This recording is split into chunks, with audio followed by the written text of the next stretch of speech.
Con ba ơi. Hè. Mà nhỏ ôn gì thầm mày cớn. Hả? Hả? Ôn gì thầm mày cớn. Nghe tên mẹ ơi. Hè. Ôn gì thầm mày cớn. Bị bù bị bù. Bị bù bị bù. À bị bù bị bù. À bị bù bị bù.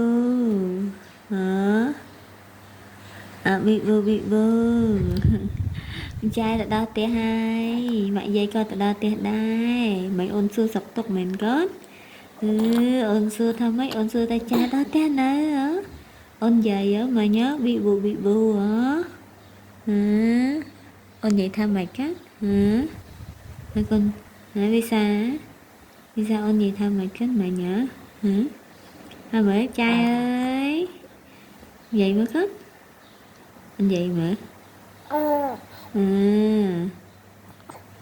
Vậy thiết con vậy thiết. Vậy thiết lắm. À. Cha đau tia hai. Mẹ dây đau tia hai.